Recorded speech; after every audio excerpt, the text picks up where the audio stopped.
Kyle McNulty, and you're listening to Secure Ventures, the show that follows cutting-edge founders in the cybersecurity space to understand their plights, glories, and revolutionary products. With me in this episode is Craig Goodwin. Craig is co-founder and CEO of Bleach Cyber, which is building a product for small businesses to manage their holistic cybersecurity posture in a streamlined fashion. Before Bleach, Craig was COO and co-founder of Cyvatar, which is a cybersecurity as a service offering for SMBs. Craig has 15 years of experience as a CISO or equivalent, including at companies such as Monster.com and Fujitsu. In the episode, we touch on his journey from CISO to founder, the comparison of cybersecurity for extremely small businesses to the B2C space, and the strategy behind their go-to-market approach currently in play. This episode is brought to you by VulnCheck. VulnCheck helps teams defend against weaponized exploits by delivering the most comprehensive vulnerability and exploit intelligence in the market today. VulnCheck gives enterprise and federal teams better, faster data so they can autonomously prevent exploits and reduce risk and outpace adversaries. So what's different about VulnCheck? The company delivers its solutions to teams in machine-readable and consumable formats for a truly autonomous approach to vulnerability prioritization and exploit mitigation. VulnCheck has close to 300 million unique data points, which is 5 times the exploits of ExploitDB, and 200 plus CVEs packaged into complete detection artifacts for proactive teams. VulnCheck provides a full suite of solutions to enable teams with rapid adoption of VulnCheck data, including its community tier of offerings and its enterprise-class solutions, exploit and vulnerability intelligence, and initial access intelligence. With VulnCheck, teams can proactively defend against remote execution events, enrich every data source, and continuously outpace adversaries. If you're interested in learning more about VulnCheck and checking out the free community edition where you can play with their database of known exploited vulnerabilities, please click the link in the show description so they know you came from the podcast. Craig, thanks for coming on the show. Hey, mate. Good to see you. How you doing? Great. Excited to dive in here. A lot to cover. I want to start by going back to the beginning of your career. You were working as a military intelligence officer for a handful of years, like 6-7 years. And you finished that in 2007. You kind of went straight into a chief security officer-like role. So you had a few of those over the course of the next 15 or so years. I mean, maybe start by telling me about that transition out of the military and straight into a cybersecurity leadership role. What did that look like for you? Yeah, it's super interesting. I think anyone that tells you when they leave the military that they knew what they were doing is lying. I think there's a ton of incredible stuff. Like, I've come from a military family, so you learn an incredible number of different skills. And when I joined the military, my mother before me had been in the intelligence side. And from an intelligence perspective, there's kind of a wartime and a peacetime role. The wartime role for me was more on the human intelligence side, so people orientated. And the peacetime role was always about security. I'll say now, because I'm that far past it that it doesn't matter so much, but very little of that security role is normally cyber focused, actually. But people look on you when you leave the military as kind of the security expert in inverted commas. And around that time, cyber and physical security and all those things were just kind of in their infancy. So when you leave as a security expert at that point in time, people find it difficult to differentiate. So, I found myself in kind of quasi-commercial and defense roles where the concept of kind of building a security function was relatively similar, whether you were trying to do cyber security and IT security or whether it was physical security focused. So that's kind of how I made that transition. And then, like you say, spent 15 years in gradually larger cybersecurity roles, mainly for US-based tech companies there on after. So if you started in that more kind of blended physical and cybersecurity role, what led you to take on more cyber-focused roles over the following decade or so afterwards? I think it's where the industry went. Well, it was kind of two things, I guess. Number one, the industry, that just naturally happened. And we've all seen that epic rise of cybersecurity and what that means to businesses and how much money goes into it and who focuses on it. So that's changed massively over the last 20 years, which obviously negated my career path a little bit. But then on top of that, I would say, the differences between kind of physical security and cybersecurity have definitely converged. It's really interesting to think now, actually, because I've seen a lot recently about the convergence of physical security and cybersecurity. And for me, that's where it first began 25 years ago, because they were always relatively similar for anyone that's been in kind of a government context. But then also, I always had fashions to move out of kind of government and defense and much more towards the corporate world. And in the corporate space, as most people know, very little of a CISO's or chief security officer's job tends to be physical orientated, unless you're in, the massive financial institutions or whatever it might be.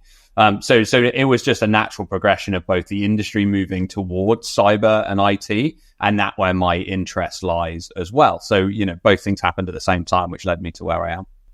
When you're bouncing between these different CISO roles, what was it that you were looking for in a new opportunity? Obviously, salary is a classic one, right? And we've talked about this split between physical and cyber already. So maybe there's some interest in kind of moving more towards that direction. But what kind of attracted you to the next role? That's a great question, actually. For me, it was always width. So it's easy for me to say, sat here now, looking back in hindsight, that I wanted to do something more general management orientated, but that's absolutely what I always had my eyes on. I think like anyone that comes into cyber now, I always make the recommendation, depending, on where they're starting from or where they want to go, but ultimately make that recommendation to stay as wide as you can if you want to move into management roles. And that's always the way that I looked at it. A CISO role in the larger organizations that I was in is always a leadership role and always a people role first. And that was where my passion lied, was in leadership and was in driving people and teams. So for me, it was always about finding wider responsibility, not necessarily, which I know is true for some people, more technical depth, for example, or, going into more kind of software orientated or IT orientated, depending on where their skill sets and their interests lie. For me, it was always about getting wider responsibility. I was always driven towards more business subjects. So, for example, in my career, I started off as probably a more traditional CISO when you look at like the monster.com roles and the CDK roles initially, but then moved into kind of more general management roles where it became owning a P&L and having responsibility for selling security to some extent. So that was what always drove me, was having that wider responsibility with the ultimate goal of being in a more general management kind of leadership CEO role, and more kind of general responsibilities. It's funny now that you say it, it kind of jumps out at me when I think about your resume, and it does read like you are progressively getting wider and wider, even including the most recent startup roles and the responsibilities that you've had at each of those. So very much a trend that's kind of continued throughout. And I think I'm curious as well. I would just say that I think that's something that makes me successful, is like, or has made me successful, is just that want to know and understand business fundamentally at its core. And I think whether you're a security person or you're the CFO or you're the COO, like the want and passion for business more generally, where the money comes from, how you generate money, all that kind of stuff. I think that stands you in really good stead as any business executive. And I think a lot of CISOs would do well to like have passion for the business that they're actually working for, or the business that they're actually running, and understanding the fundamentals of why risk plays a part and why, money plays a part and all that kind of stuff just stands you in really good stead for making sound security decisions as well as other business decisions as well. Yeah.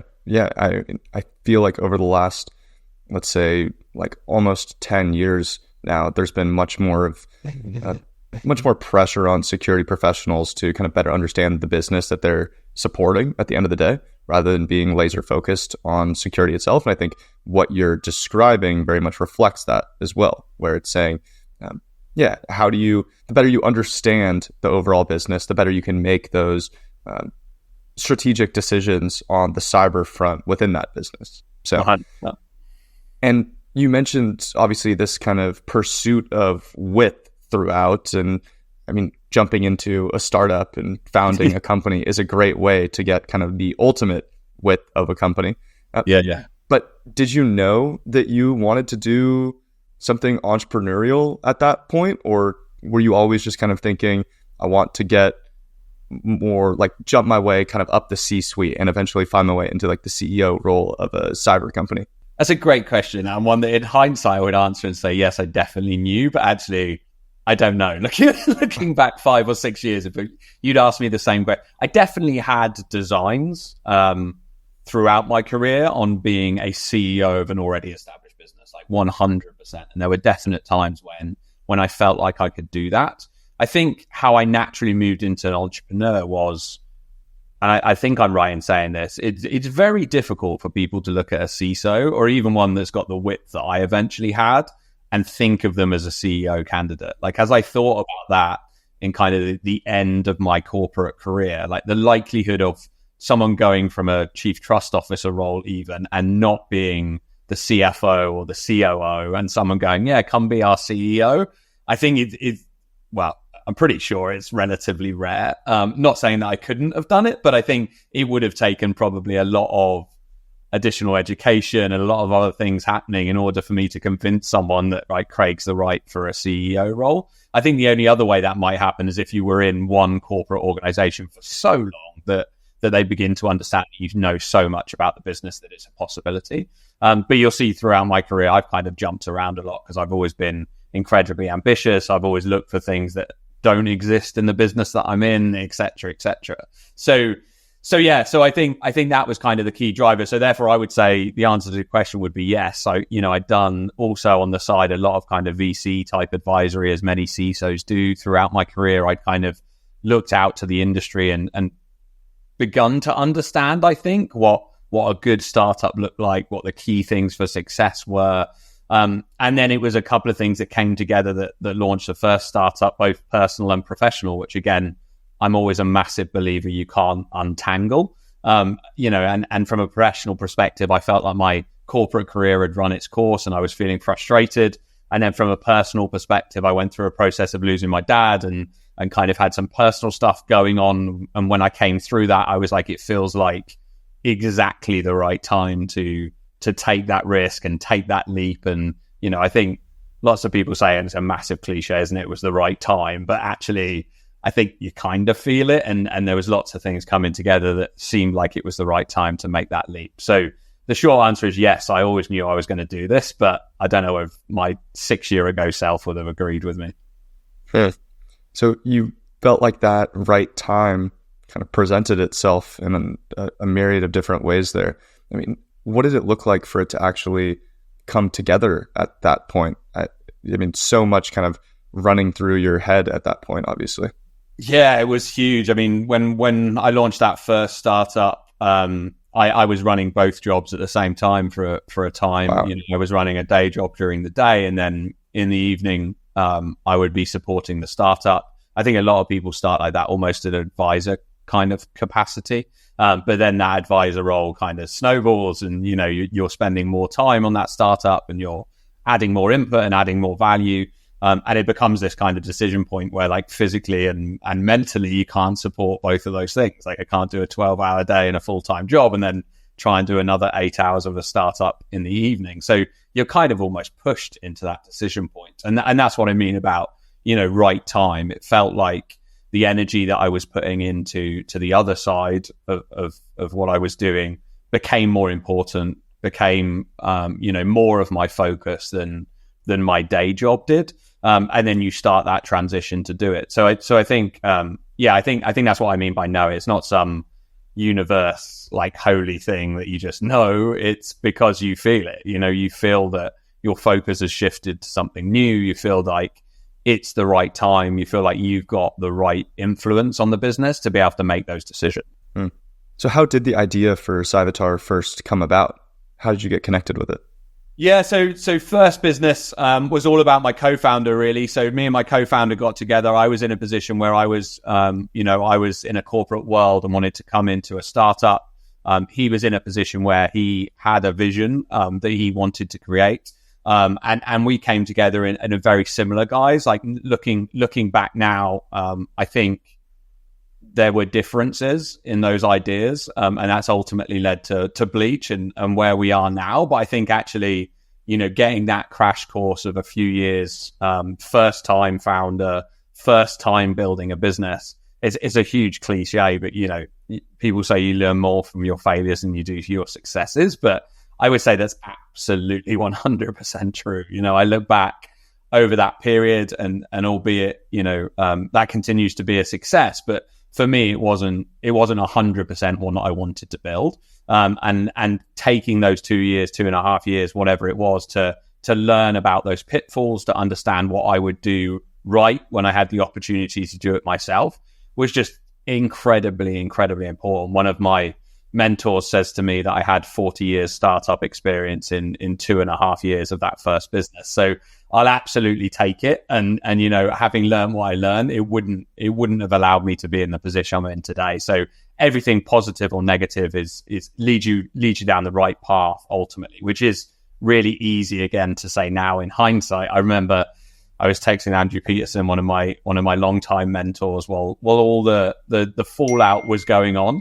And he said to me, "I'm really glad you're going through this." And I was like, "I hate you for saying that right now." But 6 months on, I was like, I 100% understand why you said what you said, was because, you know, you knew that whatever was going to come out of that was going to be stronger, better, and more focused, you know, and more capable of taking it to the next level and taking it to the next startup. So you have this experience with Cyvatar, like you say, the kind of boot camp of learning how to create a startup.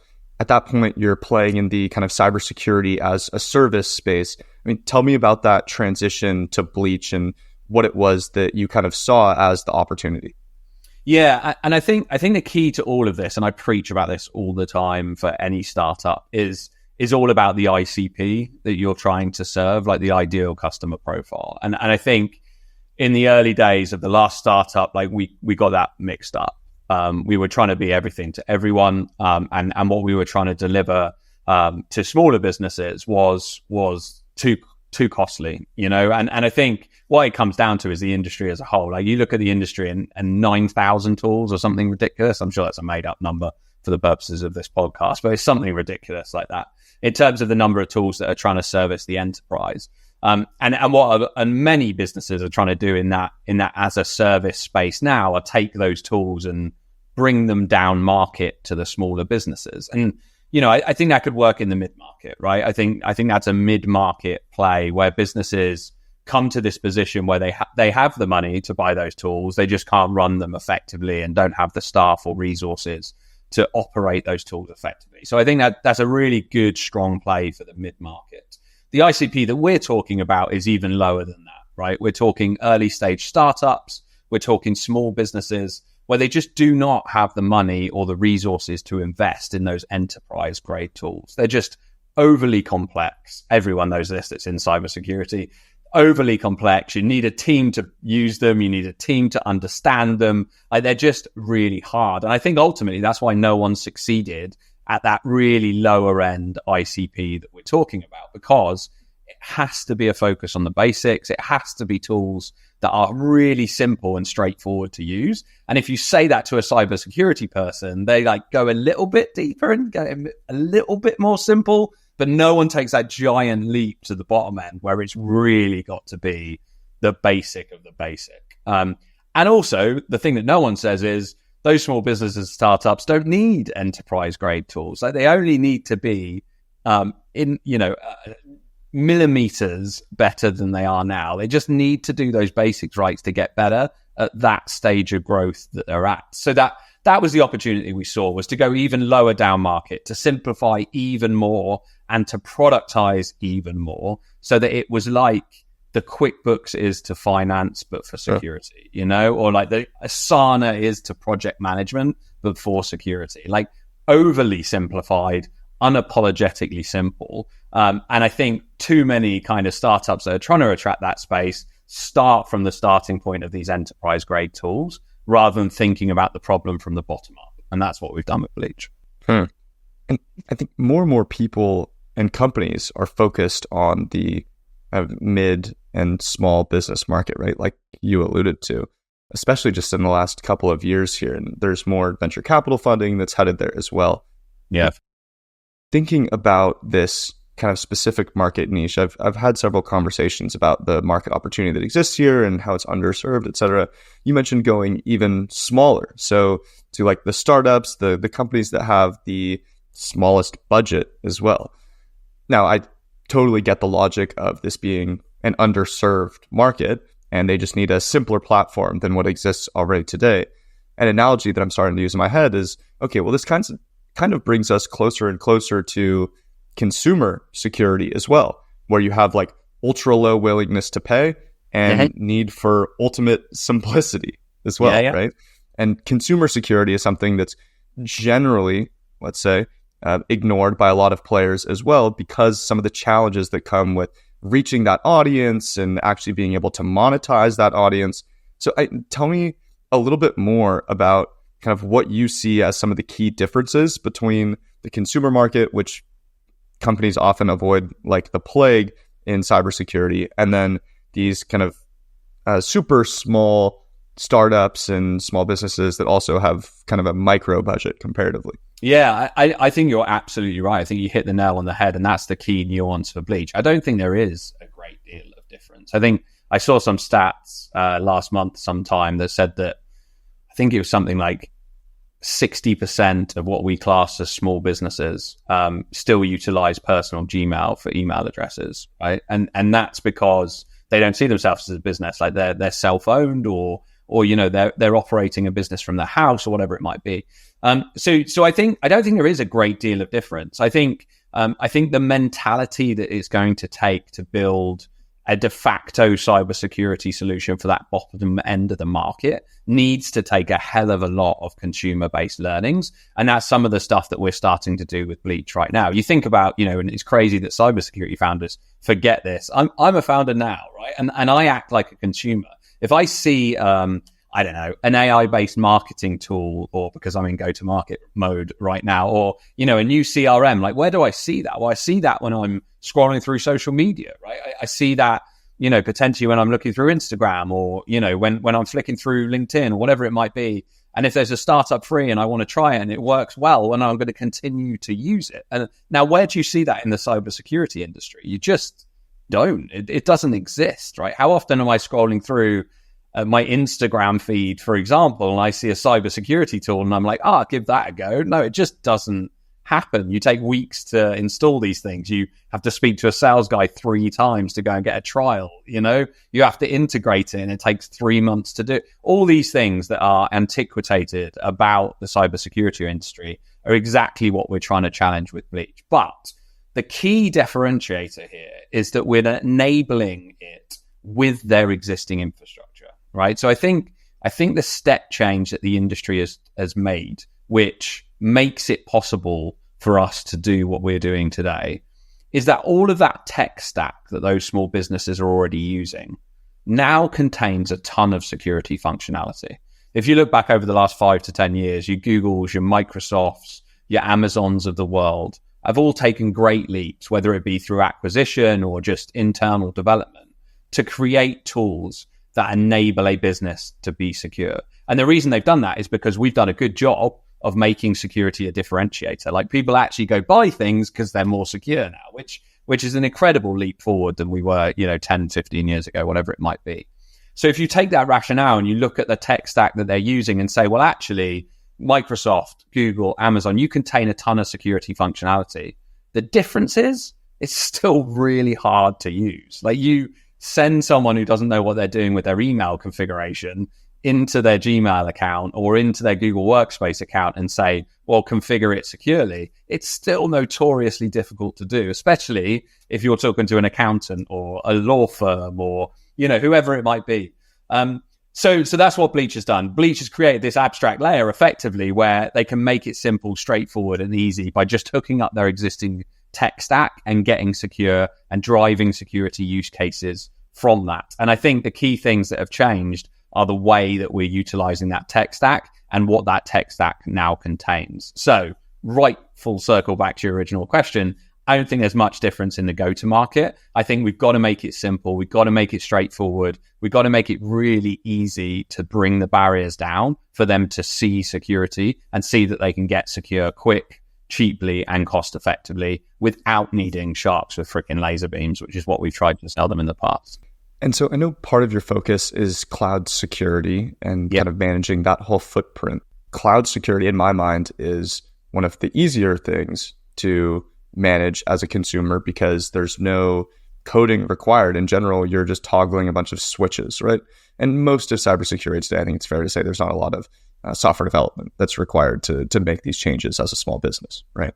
But tell me kind of what were the the key functions that you decided to start with? You thought about your ICP, you thought we need to make it ultra simple and kind of just solve their core basic needs. What were those like top 3 pieces of functionality that you tackled first? Yeah, so I think if you looked at our ICP, where we initially started was definitely with early stage SaaS companies. Right. I think it's obvious that they're feeling the most pain. And when I say pain, I don't mean the traditional getting hit by ransomware attacks, although that is still happening. I mean generally the pain from having to close their deals. So you ask any founder, about what they're going through right now in the SaaS space, and most of them will tell you, we're getting hit by questionnaires by these enterprise customers that we're trying to close a deal with, and we haven't got a clue where to start when it comes to cybersecurity. And their only option right now is like a 25 grand SOC 2 or whatever, even if you do use a compliance automation platform to do that. So they're feeling that most pain. So that's where we started. We started with cloud, as you said, and when we say cloud in the Bleach platform, we mean cloud infrastructure. So AWS, Azure, GCP. That's where they're building their products. That's where they get the most questions from their customers about. So we started there. And also, to your point, it's probably the most, it's the ripest place to be able to create an abstract security layer that makes it really simple. Cross-cloud means that, most startups in the SaaS space are using 1 or 2 different clouds. And you tend to find that the team understands AWS, but perhaps doesn't understand Azure, for example. So what we did is create an abstract layer that makes it really consistent and makes it easy to proactively manage their security posture in the cloud in a few simple clicks. And that was great. So that took off really, really, really well into the SaaS space, got us all those early customers. But then we began to see that actually where people wanted the simplification was in different verticals. Actually we had accountants, law firms, professional services firms crying out to be able to do similar things, but they weren't using cloud infrastructure because they weren't building software. So that drove us in the second direction, which was email security. So we built the configurations for Google Workspace and Office 365 so that as well as the SaaS firms, the firms that are using IT simply to run, using email to simply run and support their business also had the same simplistic functionality involved. 3 clicks to hook up your email, you get opportunities and you can fix them really, really quickly. The third one was Asset Manager, which is essentially, as anyone knows in cyber or compliance, it's the first thing you get asked, like, what do I have? Where is it? And that answers that question, quite simple and straightforward. And then finally was web security, so external vulnerability scanning. So the ability just to chuck your website in and have something scan it and give you output that really quickly and easily allows you to fix it. So those 4 components were kind of the initial 4 pillars of what we built: cloud security, email security, asset management, and web security was where we initially built. And now we're starting to go where customers are asking us to go. So, we're getting additional requests for various other integrations for SaaS security. So we've released SaaS for Slack. We've got HubSpot, Salesforce, QuickBooks, Xero all coming along so that we kind of get to a point where we're covering 90% of those startups' tech stack in one foul sweep. And then obviously we'll work towards kind of the more minor use cases as we grow into the future. Is it fair to say that as the platform evolves, it is becoming increasingly like an SSPM tool that's specifically catered for small businesses? So software security posture management? Yeah, I think generally speaking, if you think about the majority of modern startups that are begun in the last, 5 years or so, their entirety of their security program is essentially SaaS management, right? Like, where else do they exist? Okay, there are some more traditional businesses that still have on-prem email servers or something, but for the majority, their entire security program is SaaS protection, one way or another, however you cut it, however you dress it up, however you look at it. So yeah, I think you're absolutely right. I think the key differentiator with what we're building at Bleach, it seems to be a bit of a theme in this podcast about width. I was going to use the word width. But like the analogy that I like to use, whenever you do like CISSP for a cybersecurity audience, they always say it's a mile wide and an inch deep, right? And that's kind of like what we're building with Bleach. Like, you think about, I always do, so I'll dive into analogy. I always do analogies, but my favorite one is, and I describe Bleach as building a recipe or a meal, right? Now, if you want to get to cybersecurity as that meal at the end of the day, you're going to need 10 or 15 different ingredients to build that meal, right? Now, if you start buying premium grade ingredients or tools as a small business, for each of those 15 different things, you're going to run out of money at number 1 or 2. So maybe you've done vulnerability management and you've done some cloud security management, but you've left email out and you've left web security out and you left data protection out, et cetera, et cetera. What you really need is a supermarket own brand version of all of those ingredients so that ultimately you can get to that full outcome, but without running out of money at tools 1 or 2. So what Bleach is doing is building a supermarket own brand version of each of those tool categories that exist in the enterprise space so that a small business is able to get the width that it needs at an affordable cost. Okay, and so this product suite is evolving. Your customer profile is evolving a little bit as well. You mentioned moving from just SaaS startups towards more like accounting software and offerings there, or just accounting businesses. Tell me a little bit more about this GTM strategy that you have. You mentioned that this is kind of very much evolving today, and you're kind of putting together the framework for how you're reaching more and more of these customers. Describe to me your kind of overarching strategy of how you're reaching these different folks, and then what's maybe 1 or 2 kind of key initiatives within that of like tactically how you're going out and getting in front of these different groups. Yeah, so I think to speak high level and then kind of drill down a little bit, I think the 2 high level strategies for us, you hit the nail on your head when you said elements of B2C here, and I think that's absolutely right. Like, one of the key things for Bleach and the mission for Bleach is to become that de facto solution for small business cybersecurity. So when you think of finance, you go to QuickBooks or you go to Xero, whereas for cybersecurity, where do you go right now? So that's what Bleach is going to become. And I think the way we do that is, number 1, through brand awareness, right? And one of the things that's been incredibly useful for us in that space has been referral.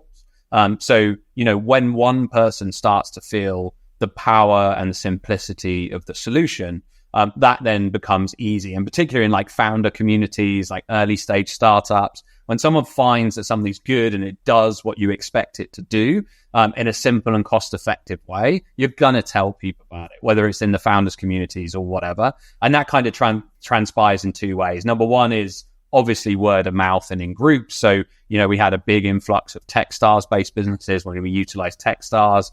We've got in marketplaces, so like the Deals of the world and the Remotes of the world, like places where startups exist. That's where Bleach is ultimately going to be. And that's been incredible in terms of the response. We're at 1,000+ companies or something on the platform today due to mostly organic referrals and from customers just talking either online or in person about how simplistic and how straightforward the solution is to use and how good the outcome from that is. So I think that was a number 1 viral hack for us in the early days, was concentrate on making the product just really cool and easy to use. And then people will talk about it, right? I think we've got so far away from that in cybersecurity. It's like so focused on the AI and depth of technicality rather than like, it's a beautiful UI and it just does what it's supposed to do, and that appeals to definitely at the lower end of the business market. The other side to quickly touch on is the service providers. So one of the things we announced last week, which is incredibly exciting for us, a partnership with a professional services firm called Eden Data in Austin, who are a virtual chief security officer firm that service a lot of our ICP, maybe a little bit further up the food chain, but they're delivering virtual CISO services. And in that model, effectively what Bleach is enabling them to do is do super fast assessments and remediations on behalf of their customers. You see a lot of these MSPs or professional services firms, they've built their own internal tooling, whether that's a bit of script that puts stuff in a spreadsheet or something, and then their team has to spend hours to build it into a decent report, and it goes to the customer and they charge them for that and all that kind of stuff. What we've done at Bleach is build that into an awesome UI that just works really quickly and easily. So we're now taking on a ton of MSPs, service providers, who see the value in utilizing Bleach to carry out those quick assessments, to deliver better quality output to that ICP that we're servicing. in quicker, easier fashion, and ultimately get to a better outcome, which is securing the customer better as a result of utilizing Bleach platform. So in short, that's the two routes to market: direct B2B, where people and customers are seeing referrals and seeing how good the platform is to use, and then their service providers who are sharing the ability for all of their customers to get secure in a multi-tenancy managed solution. What has your strategy been for building out your GTM team then? Because these two strategies that you just mentioned, and this makes a ton of sense based on the kind of size of the customers that you're going after, isn't really direct outreach at all, right? It's strategy number one actually doesn't even involve go to market. It's just how do we improve the product so that way people will refer it to one another. And the second's more just kind of forming partnerships. So what are the kind of choices that you've made in terms of staffing internally, given that strategy? I think firstly, it's about being really open. Like I think a lot of people are not flexible enough in how they choose to go to market. Like I think one of the approaches I brought to this was a huge naivety and beginning to learn from everyone that would be interested in talking to me. So I just reached out to everyone I knew in my network, whether it was, old school cybersecurity salespeople, digital marketers from CRM, whatever the hell it was, and just spent weeks listening to people and ingesting what they were telling me, ingesting the suggestions they were giving me, and then finding our own way in the middle of all that. And one of the things that comes to mind is like product-led growth versus sales-led growth. Like we haven't boxed ourselves. Like the way that we've built the product is very much product-led growth. Like it's self-service onboarding. It's beautiful to use. It's easy to use. It's simplistic. So all of that lends itself incredibly well to product-led growth. But we haven't got the brand awareness in this early stages of us to just expect people to come and find us online. Like that's just not something that happens in the early days of the business. So to your point, we've had to hire someone in sales who does some outbound and forces people to come to the website and forces people to experience it. And then they go, wow, I'll pay for this because it's incredible. But you're not going to get found out of nowhere from day one. So it's about finding that strategy that works for you and also time boxing that, right? Because like I really want to get to a point, and I believe we'll get there, where it genuinely works like that. Like you find Bleach online, you sign up online, you use your credit card, everyone gets secure without ever needing to talk to anyone. That's the utopia. And we will get there, but it's understanding that I can't do that sat here on the 11th of June because not enough people know that Bleach exists. So to answer your question directly, it's both, essentially. What we've done is we've built the product with PLG in mind. We've understood that it can't happen overnight. So we've built a sales team around that is a sales team that is used to selling SMB, that is used to selling the value prop of a quick, simplistic solution, not a deep technical cybersecurity solution that has 4-month sales cycles. And that's really important. And that's why we wanted to learn from the likes of, the Monday.com sales team and the Carter sales team and these people that have been there and done it, not necessarily the CrowdStrike sales team, for example, right? So that's kind of where you got to get the balance right. But then to your point, in the partnership side and the MSP side, it is much more about that relationship selling. It's much more about kind of, building longer term relationships with these partners in order that we have the capability to service a large part of their customer base. So I think it's not just trying to be one thing. It's about understanding people's, salespeople as well as marketing people's real capability and where they're best at focusing, and then taking those assets and deploying them in the right places. Someone who's done 20 years of relationship selling in cybersecurity to 1,000-person plus enterprises is probably not the best person to try and sell an SMB deal that's a one call close that has an AC fee of $1,000, So I think you've got to understand those skill sets. You've got to recruit for those skill sets. And then you've got to do them a service by putting them in the right seats, focused on the right thing. Yeah. Wow. Well, certainly it stood out to me over the course of this conversation that it's an exciting inflection point for the company right now between these kind of additional feature areas and kind of product offerings within the Bleach platform that you're offering, but then also this kind of moment in the go-to-market transition where you're saying, hey, we're kind of preparing ourselves for this PLG motion, but also recognizing that it's not going to come overnight. So we've kind of taken those steps forward, and it's about setting up for that to really take off and kind of continuing to, let's say, like feed that fire so that it can turn into a full blaze if we just really go all out with the analogy there. No, I completely agree with you. Yeah, 100%. Yeah, well, thank you so much for taking the time today, Craig. Really appreciate it and always enjoy the conversation. It's been a pleasure, Kyle. Thanks, mate. Thanks so much for listening to this episode. You can subscribe wherever you get your podcasts, and you can write to me at kyle@secureventures.io. I'm Kyle McNulty, and you've been listening to Secure Ventures.